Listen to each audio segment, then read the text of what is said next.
Hey guys, welcome back. Tisha here, back with another Sister Wives Tell-All. I am bored. I cannot believe that they really have sat here and done back-to-back fluff pieces with a tell-all here and a tell-all there. But this tell-all was very telling to me because it clearly shows that Kody is checked out and that for whatever reason, the wives are still religiously bound. We begin this episode with Andrea, who is the host, and she's asking about Tony and Mykelti, right? We hear that they're doing great and that Tony brings personality and excitement to their family. Good for Mykelti. I personally would never want to be with somebody like Tony because Tony reminds me a lot of Kody, and Kody irritates me. So I would think that Kody would irritate me as well. Kody was worried that Mykelti was not emotionally ready to be a wife, which is ironic because he's not emotionally ready to be a husband. After over 20-something years of marriage, he's incapable of truly being a good support system, a sounding board, I don't know, someone who cares when it comes to all of his wives. But he had a lot of opinions about Tony and Mykelti. He said that at first that she had focused, Mykelti did, on her career, and then she met Tony and she went the complete opposite way. Robin says, we were all like, what? And then we realized that it was just destiny that she had found Kody. I personally feel like the face that Janelle was making, which is, okay, if you say so, because once again, Robin wasn't the one who was being asked the question. It was Kody, and she felt like she needed to answer for him. And then she turned it into this fluff piece. That girl finding her person did not mean that her dreams needed to change. Why couldn't she have both? Why couldn't she have the man as well as the family as well as the career? I feel like destiny is a big word, but if she never moved to St. George, then maybe she would have never met Tony. Everything happens for a reason. If this is her destiny, then it's her destiny. We flash back to Tony and Mykelti planning out their wedding. The recap includes the discussion about the money as well as all the tacos and things of that nature, and Kody basically being frustrated about how much they were spending. Christine points out how even though they made this an issue for a good portion of them finding what they were going to do and where their venue was and all these other things, and we talked about this money multiple times, seeing them talk about it in their sessions and seeing Tony and Mykelti talk about it, we find out that once they told them what the budget was, that they made some moves. An example of this would be Mykelti making her flowers. So that means that if they made that adjustment and that pivot, that Mykelti knew all along what they were willing to put into the wedding, because she made the flowers months before the wedding even got fully underway. So this is just a little peek into them trying to carry a storyline and then them saying something that lets us know that it's a bunch of mumbo jumbo, because if she already knew the budget, then why are y'all over here acting like she wasn't prepared to stay under it? I don't do things just to create story. You can give us the reality and we'll still be invested. Because in the beginning, we thought that we were getting the reality from you, and it captured a lot of us. Kody says that it's not common for fathers to always pay for their daughters' weddings, that parents try to do what they can, but you can't expect a lot out of them when they have so many children, which is true because a lot of polygamous families are large. And we've heard time and time again that they are a smaller polygamous family compared to some of the people they know. He then talks about how sometimes when it comes to a wife, that he's really, really happy and that he has to lie And when he sees the wife and say, oh, I'm so happy because of you. I don't see what that had to do with anything. And me personally, that would be some crap to hear you saying. If you don't want to tell me, or if it's something that you feel may hurt my feelings, I'd rather you not say it than for you to just blatantly lie to me. They have a clip where Cody is sitting with 3 of the wives, and I can't help but notice that Mary isn't there. Christine says the key to, their marriages is to respect each other's boundaries. Cody in that clip says he can't tell another wife that he's fighting with one of his other wives or have certain discussions that he may want to have. But you're saying this despite the fact that we know that he did it all the time. Robin knew about arguments that he had with Christine. Robin knew about disagreements that he had with Mary. Christine knew about issues that he had with Mary. Janelle knew about issues that he had with both Mary and Christine. Robin knew that Cody had issues with their weight gain and their stretch marks. The common denominator in all of this is Cody. He even admits to bringing a heavy cloud from one house to the next at times when he's struggling with a wife. Nothing about polygamy, and I'm not trying to offend anyone because I know I do have some people who are polygamous that watch. I'm going to say this though. Nothing about this sounds enjoyable to me. Even in the book that I'm reading, it doesn't sound like it's fair to women to sit there and not only have to share a man, but now you also have to deal with his attitude and the things that he brings home, not just from work, but from his other family. It's not fair. It's not fair to the woman. On top of whatever struggles he has, he's now bringing that too. That's not right. I'll pass. Robin says it's weird to be married to someone and have to listen to certain things and say that's not my business. Why would you have to say it's not my business if he's not telling you certain things? Because this is what y'all do. Andrea asked if anyone in the family would be open to Cody taking on more wives. Christine says no. Janelle says we're kind of past the age where that would be a thing and where he would marry, but maybe. Robin says that she wants to say no, but she has to be open to God's plan. So the answer is no. Mary says, I can't see it ever happening, to be honest with you. Thank you, Mary and Christine, and even Janelle, because I think Janelle was being honest, for your honesty. Bottom line is, it shouldn't happen. This man doesn't even know how to manage his current wives. This man doesn't know how to be a husband. If this were a monogamous relationship or a relationship where these women weren't so sheltered, they would have never been with that man. Why are we talking about adding on more wives to this situation that is already problematic?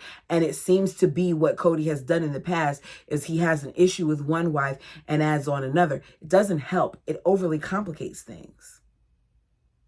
Resolve your issues first. Cody says it's unlikely that he'd get a 5th wife. He also makes sure to let them know that despite all of this and him having these wives, that he's had plenty of people hit on them. Who after watching this show would want that crap of a man? Seriously, who would want that? Because I wouldn't want it. They discussed Mary's trip to Seattle with Leon and Audrey. The trip included Leon convincing Mary at some point to go to a gay bar with them. The rest of the sister wives say that just like Mary, they haven't ever been in a bar before. They all discuss how fun it would have been to experience this, even though that they don't drink. They talk about, the environment and how it would be nice to meet new people there. The bird let us know that she would be nervous, but not because of the gay part, because of the bar part. I don't know what she thinks happens in a bar. You drink, you talk, you keep it moving.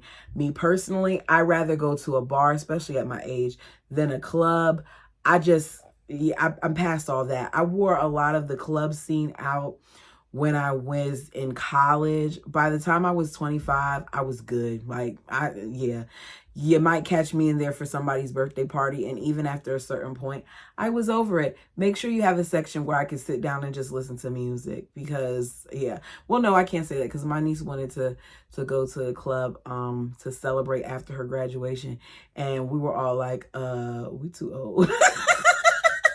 If you want to like have something at the house, we'll show up for that. We can drink a little bit, play some games, do some fun stuff. We can make, a little club in the house, but we don't want to do that. We're at the hotel. We weren't down with that. Anyways, we had a great time, even though that's off topic. But that's just to say, like, it's a bar. Yeah. We go from that to having a conversation with all of the young adults. So we see Logan and Maddie, Caleb McKelty, Tony Payton, Leon, Audrey, Isabelle, and Aspen for this discussion. I'm going to assume that Mitch wasn't there because Mitch is working or something like that. And that Hunter and Garrison were off doing military things. So Leon talks about how special it's been to have Audrey there and now in their life, that it was nice for both Mary and Janelle to accompany them to the Women's March, despite the fact that they don't normally get along. Leon enjoyed it. And this is a great point. In a previous episode that I reviewed, Lisa, I saw your comment where you said something that made me think. You said that you never thought about it until recently, but maybe one of the reasons why Leon invited Janelle and Mary was to see them be uncomfortable. More so, Mary be uncomfortable. And I was like, you know what? That might not be too far-fetched, because Leon really like went from having a major attitude with Mary to then, being more tolerant and more understanding. And I don't know if that was because it was a part of the plan or if it was because they legitimately changed their opinion, especially once they were able to speak their truth and once Audrey came into the picture, because I do think Audrey influenced Leon in a good way. Either way, Leon was glad that they went. Andrea says, I'm surprised that you even asked either one of them to go. And Leon smiles as they see the clip of Mary saying that, I'll do whatever I need to do when it comes to my child and to support and go. And I feel like they needed this moment. Leanna explains that over the past year that they saw how hard Mary was trying to understand them, and that, they felt like if Mary is trying this hard, the least I could do is, try too. So they asked Mary, and then they asked Janelle, because Janelle was the first feminist that they ever saw. And I just want to know, what did Janelle do that she had this effect on Leon? Leon says she's always been, empowering. I just remember being a kid and seeing her have a family and a career, and I've just been so inspired by her. And I think that speaks to how at some point all of these kids were extremely involved with these wives, and they were able to see a certain dynamic that you just don't see in the other generation. It's true, the older kids are closer, but it's because of how they were brought up. The kids say that they were shocked that, these two women who had some visible issues were willing to go together. And I'm like, okay, so what exactly aren't we seeing? How bad did this get that the kids were so impressed that they could suck up their issues to go on this trip? Leon wasn't bothered by the concerns of Cody in regards to the march. I think that if Mary had said some of the things that Cody had said, that this would be a very different reaction. Next, the host asked the kids how they felt about the march in Utah. The march was to, be a protest against the anti-polygamy law being being passed in Utah. And it was attended by all of the wives with the exception of the bird, because the bird just had to, stay back, even though the bird was the main one trying to say like how they need to do this, and some of the kids. And we're reminded of Payton's refusal to go to the march in Utah. And Payton said it was easy for him to say no, But it was hard for him to get his parents to understand why he didn't want to go. And I just felt like it was really insensitive of them to try to push their agenda and for them to try to keep asking him to go. He's 18 years old. He said he didn't want to go. He had his reasonings. He's still very much impacted from the stuff that happened. Cody lets us know later on that he is as well. So if you're so impacted, imagine how your children that you've pushed whatever narrative that you've had felt in that instance. He's still struggling. So Caleb says that he had concerns himself, that he felt like this could be seen as him compromising his views, but his relationship with God is what's most important. And he doesn't feel like God would be as judgmental and want to come come down so hard on people, that the God that he loves pushes love and says that you should show love in all matters. And I'm just like, I'm Team Caleb. Because a lot of what he's saying is the way that I feel. I don't have to feel like something is for me. It's just like polygamous. I don't agree with it. But am I going to look down upon somebody because I don't agree with it? No, it's just something that I wouldn't practice. Would I go as far as marching with Caleb for polygamists to have their rights? I'm not sure. I'd like to say that I would be in support, but I don't know what that support would look like. Would I march? I'd like to think I would march. I'm gonna have to marinate on that a little bit. We go from that to finding out how Tony is getting along with his 4 mother-in-laws. I am looking at this couch with Tony and Mykelti and Aspen and Isabelle, and I'm wondering if production could not find a bigger couch, because they look so uncomfortable on top of one another as they're sitting on this couch. Not trying to body shame anyone, but both Mykelti and Tony have put on some weight, and having those, bodies on I don't think it was it might have been a 3-seater. It wasn't a 4-seater. Having them on a smaller couch, like a love seat size couch, it's not working. You can't do that. He says him and Robin are like playful puppies. Him and Christine are like siblings that like to fight all the time. Interestingly, because he still takes digs at Christine on Patreon. Him and Janelle are like partners. He'd love to be able to do business with her. And him and Mary are like, hey, and that's it. Going back to Janelle, interesting that he would want to be partners with her. I don't know what he saw. I know she's a financial person, but what did he see at that point that made him come to that conclusion?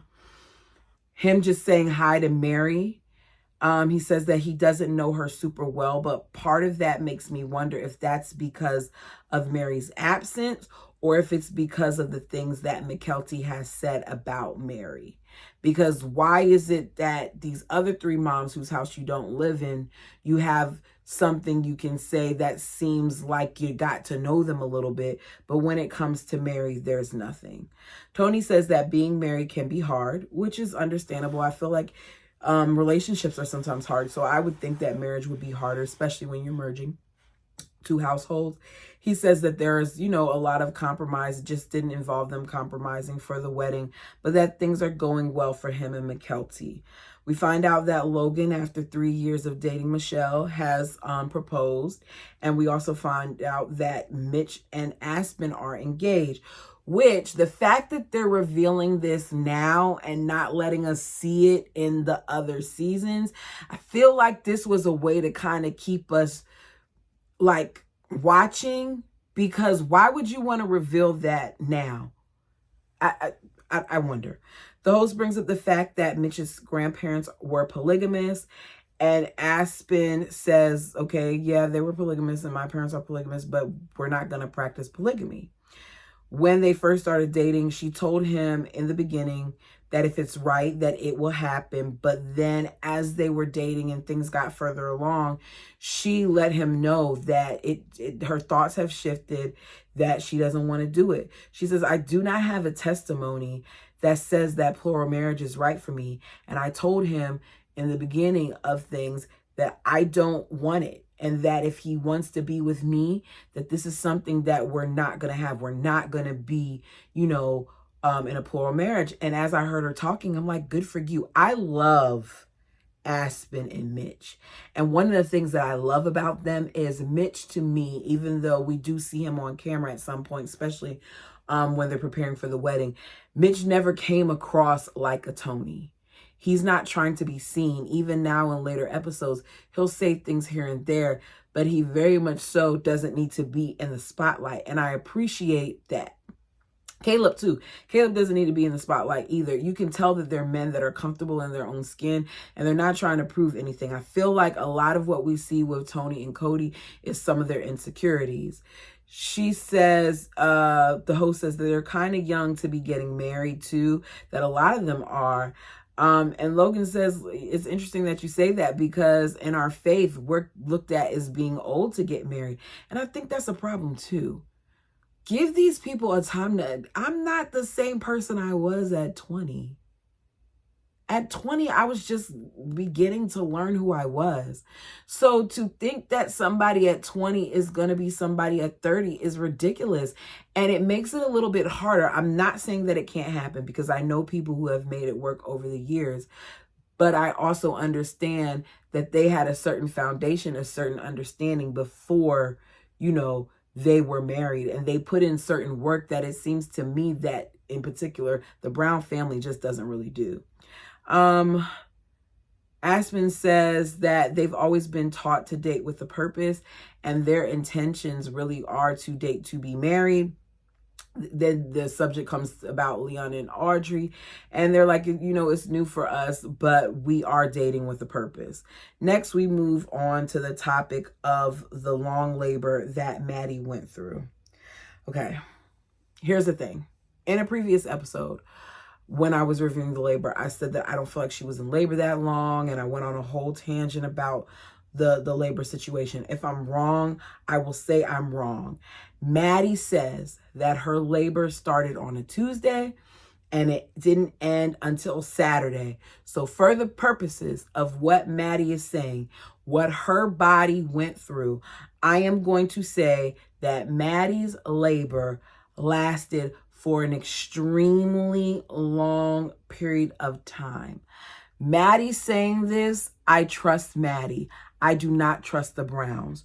So she was in labor for far too long, if you ask me. And I could only imagine what her vitals and what her body felt like having to go through that for such a long period of time.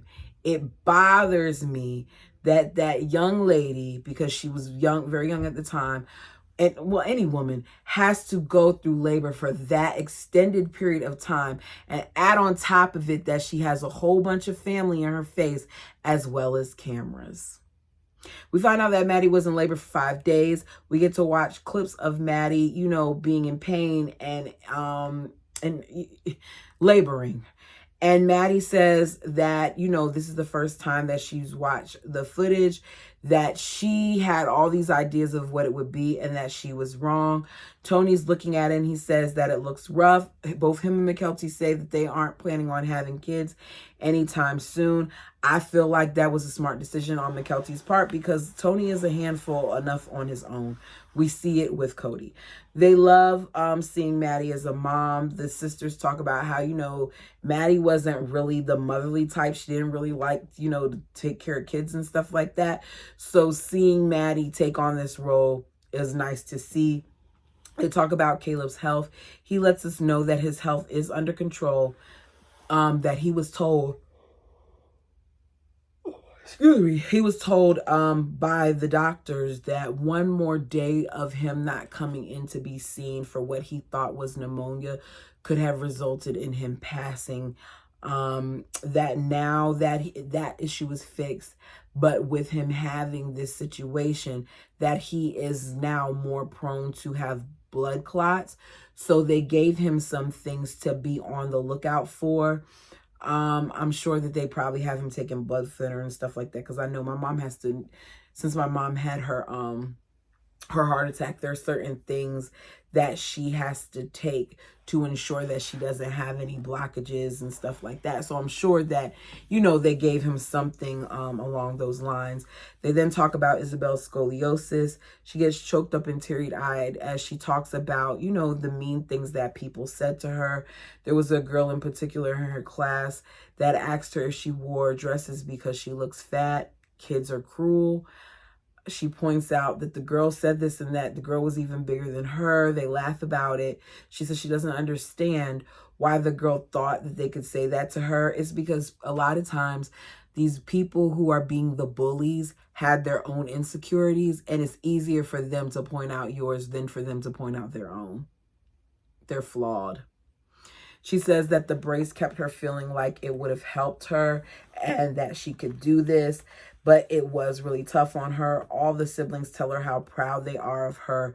Christine says that the hardest thing that she's ever done was watching her struggle, that the daytime brace for her, as she put it on her, felt like torture. And I'm hearing her talk, but I'm just like, okay, Christine, I get it. You're very distraught about this. You love your baby. I would be distraught too.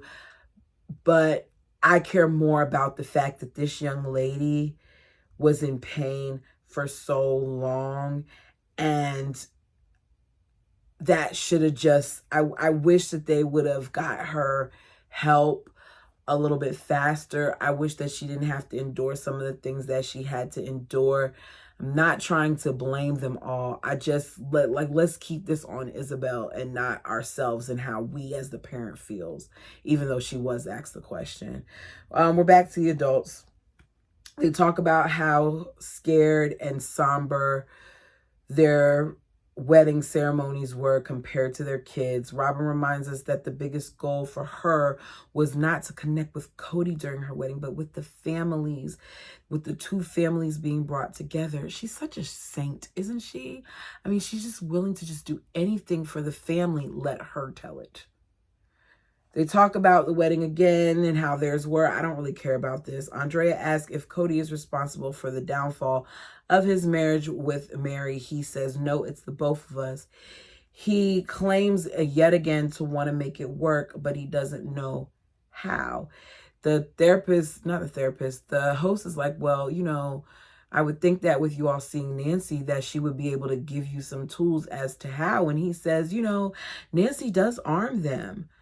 Arm you with what? Because what are y'all doing at this point besides wasting each other's time?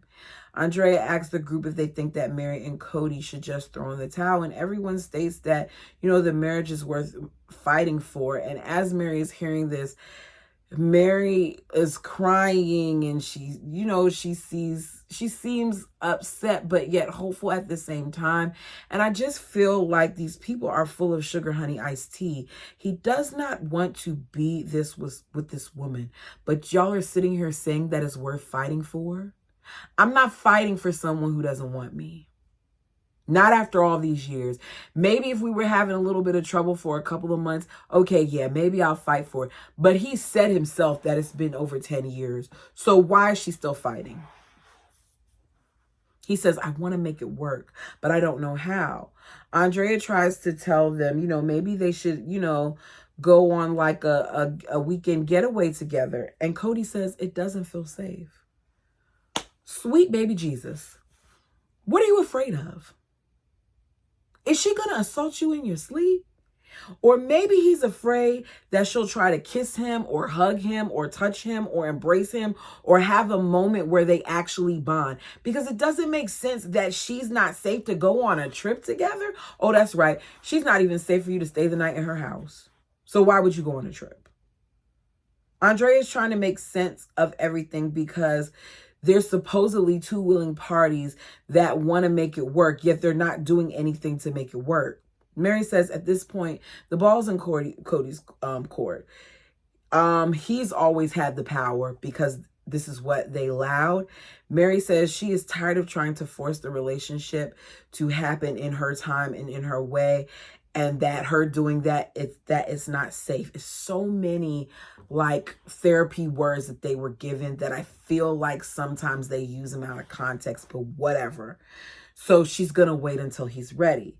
Cody keeps making sure to let us know that he isn't interested in you. So there's no point in you waiting until he's ready. He says there's steps that they need to take in order to get to a point where they could take a trip together or be together.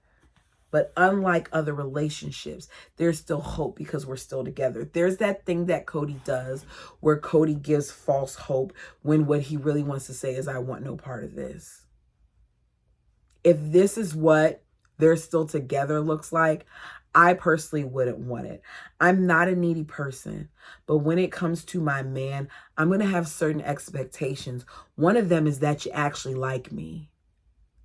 One of them is if we're married, I expect for us to be okay with being in each other's presence, with you coming home and sleeping in the house at least. If you get mad at me and you don't want to sleep in the bed with me for a night or two, okay, whatever. But for you not to come home at all, at this point, she's been out of the rotation. What are we doing here? Mary says, there was a time where I was thinking that maybe the best thing for me to do was to not be in the family. Was that around the catfish time? And there are days that I have to remind myself that this is what I want. And she hopes for this marriage every day. And as she's talking, I'm just like, goodness gracious, how much more desperate can she sound to want love from this man that doesn't want to give it to her? He's asked if he loves Mary, and he doesn't say yes. He doesn't say no. What he says is, we have a platonic relationship right now. And as he says that, I can see that Mary was crushed. Andre asks Cody what caused their marriage to hit a rough patch, and Cody gets a little defensive. He says, I'm not going to discuss that here, so I'm not going to talk about it on camera. So you won't discuss that there, but you'll say that you feel like going out of town with her is unsafe. And you'll say that you aren't intimate with her. And you'll say that you only really want to be friends with her. And you're not ready for this and you're not ready for that. But you won't say what went wrong. The last part of this episode was so uncomfortable. I don't understand how these wives can be what they call Switzerland, or what Robin calls Switzerland. She asks if there's one incident that caused the breakdown of their marriage. And the other sister wives reflect on how bad things with Cody and Mary have made things for the family, how stressful it is, how they can feel it, how much, according to the bird, it sucks. Robin adds that she and the other wives just have to be Switzerland in this situation. Christine says it's hard to see two broken hearts. There are two broken hearts involved. Christine, there are not two broken hearts involved. There is one. Mary may have her crap, but Cody isn't brokenhearted. All Cody was embarrassed. That catfish situation embarrassed Cody. It did. Because as Cody tells us now, she was ready to leave his ass. And she was. Cody says, we dug this hole for 25 years. It's something that we're not going to be able to fix with a simple weekend getaway. I said, okay, you're taking this to heart. She was saying what can be done to fix the situation, and she made a suggestion other than Nancy telling y'all not to go back to the past, when obviously you're going back to the past, because if you weren't going back to the past, then you would be able to start new and to really try to fix this thing, but you're not fixing it. Mary should have left. The tell-all ends with Mary crying and Cody and Mary saying that they still have hope for their marriage. And I was laughing at the moment, because how do you have hope for this? How much power would Mary have taken back if in that moment she let both Cody and the sister wives know that she was going to leave the family? I saw this on Reddit, and I decided to read it verbatim because I really appreciated how this person broke this thing down. And I'm going to leave a link because there was a lot of comments made afterwards that I was like, had me like, okay. So the comment was made by someone called Need a Language. Flip all of the scripts just for fun. Mary, as first wife in a polygamous family, is supposed to have certain privileges. We know this. We've heard this, right? She is supposed to be involved in the courtships and the selection of the next wives. We've even been told in both of the books that we've read, in Love Times 3 by the Darger family, in their book, and even in the book that we're currently reading, that the wives in some instances suggest the partner. Enter Janelle, newly divorced from Mary's brother. That's a dynamic in itself. Mary doesn't pick her. Janelle begins to court Cody with their intellectual talks, and she spends more and more time at the ranch, called to the lifestyle. We know this. Janelle said it. She would hang out with her mother and not her mother at the time, because I think her mom came around somewhere while her and Cody were doing stuff. But she would be at Wynn's house all the time. And as a result, she was called to it. Janelle chased Cody and proposed to him with Mary's involvement. Mary must accept her. Janelle is a mess in the kitchen and completely avoidant and already has a wall built up. I want to know what Janelle went through with Mary's brother, that they were only married for, I think, less than 2 years. They both struggle. It wasn't just Mary. It is a two-way street. Janelle can deliver some serious, subtle shade, and we've seen it time and time again.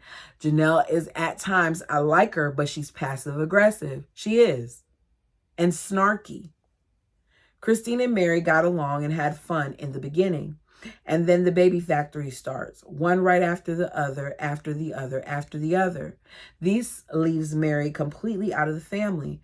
Christine is the traditional mother, and Janelle is the traditional father. Interesting that this person says that Janelle's the father, but that goes because Janelle is the breadwinner. Cody is not. Mary fits in nowhere at all. I would not discount the power of the resentment and sadness that must result from that dynamic. And I can see it too, because here you are. What are you providing for this man who has now said, even back then, you were getting on his nerves? When three women are together, it is common to see a 2 against 1 situation. That is well known. So it was 2 against 1, Christine and Janelle against Mary. Now that part I'm not very sure of, but I would say at times I could see different groups kind of probably teaming up with each other. And we do know that because of the issues that were going on, it was Christine and Mary, and then sometimes Janelle and Christine. Wives intentionally push the other down to elevate their own status. Janelle sold herself as the logical one, but was actually insecure and avoidant. That I agree with. She said it herself. Christine sold herself as the fun one, but absolutely possesses a mean streak. One reason Mary brings in Robin is to even the playing field, finally, after a long number of years. I don't know if I would say that Christine has a mean streak.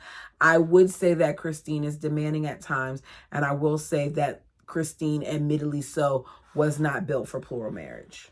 I think that Christine was doing a lot of what she was taught. Mary is no saint. She has serious problematic behavior and refuses to accept accountability. But it was not a situation of just Mary making everyone miserable.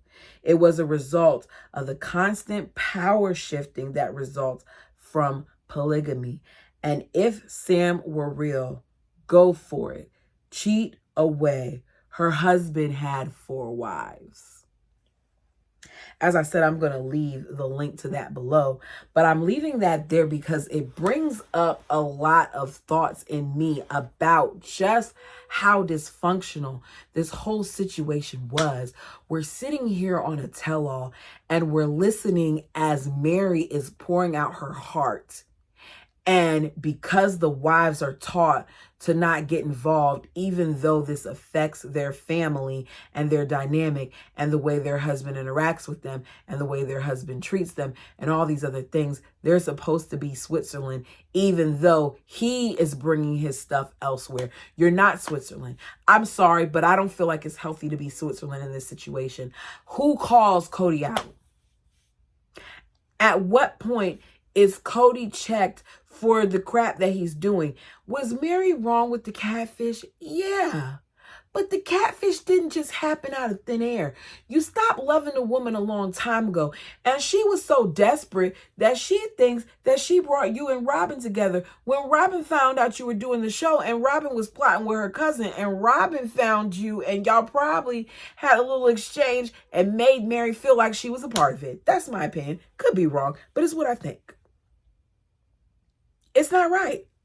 So a lot of times I get annoyed with Mary, and Mary does things all the time that is annoying, but all of them do. Christine's happiness sometimes.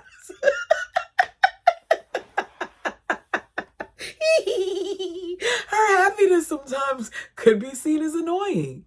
Her having the sugar rush and acting like she was drunk could be seen as annoying. Her singing that awful song could be seen as annoying. There's a lot of things that could be seen as annoying.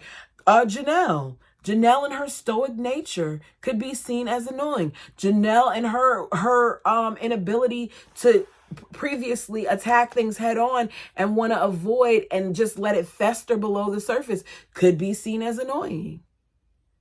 The bird is annoying.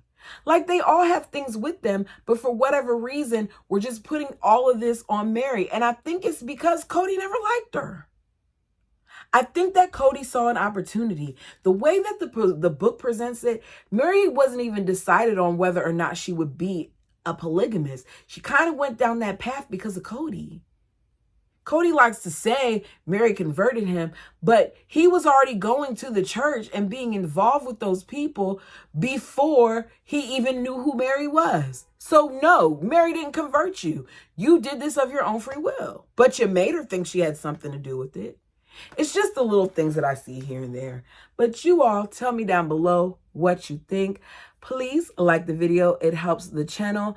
I'm going to be coming back with the next part. Unfortunately, you guys, this week seems to be a whole bunch of tell-all and questions and stuff. But I'll try to do something like what I just did with that Reddit thing and incorporate a little something else so it doesn't completely bore us. Until next time.